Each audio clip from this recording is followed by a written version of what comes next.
Well, let's stay with the fallout from last week, because it's not just confined to politics. American Express in the last couple of hours has become the latest major company to suspend contributions to lawmakers who oppose Joe Biden's certification.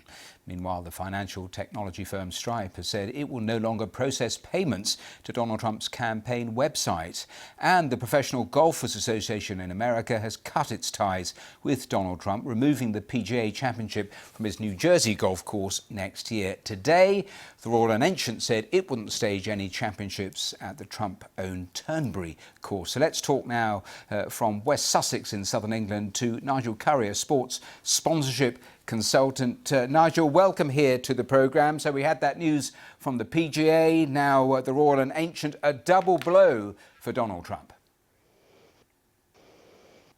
Yeah, the Trump brand is very badly damaged, and I think people are running pretty quickly to distance themselves from him, and that's a big blow. The Championship of America, huge event, which his course in Bedlington was going to host, and now it's not going to happen.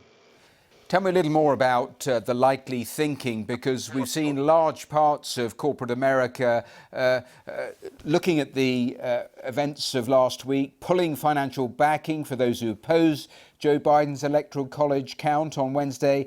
When you see something like this, from the sponsor's point of view, are they just alarmed to find themselves at the wrong end, supporting the wrong person, the wrong brand?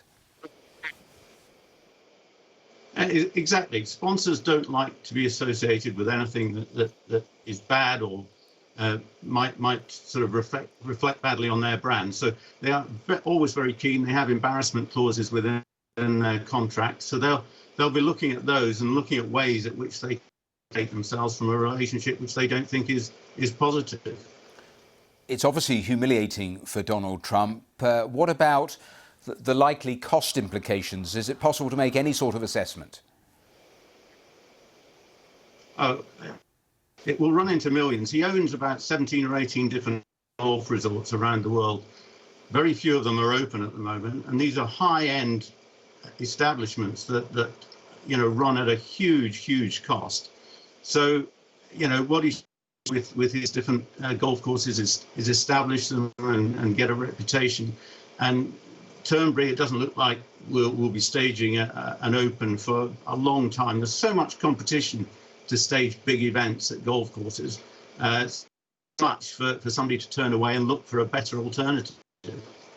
Just a final thought then, in terms of a way back, given an event of such magnitude, do you think there's any way back in terms of all of these commercial golfing link-ups for Donald Trump and the brand?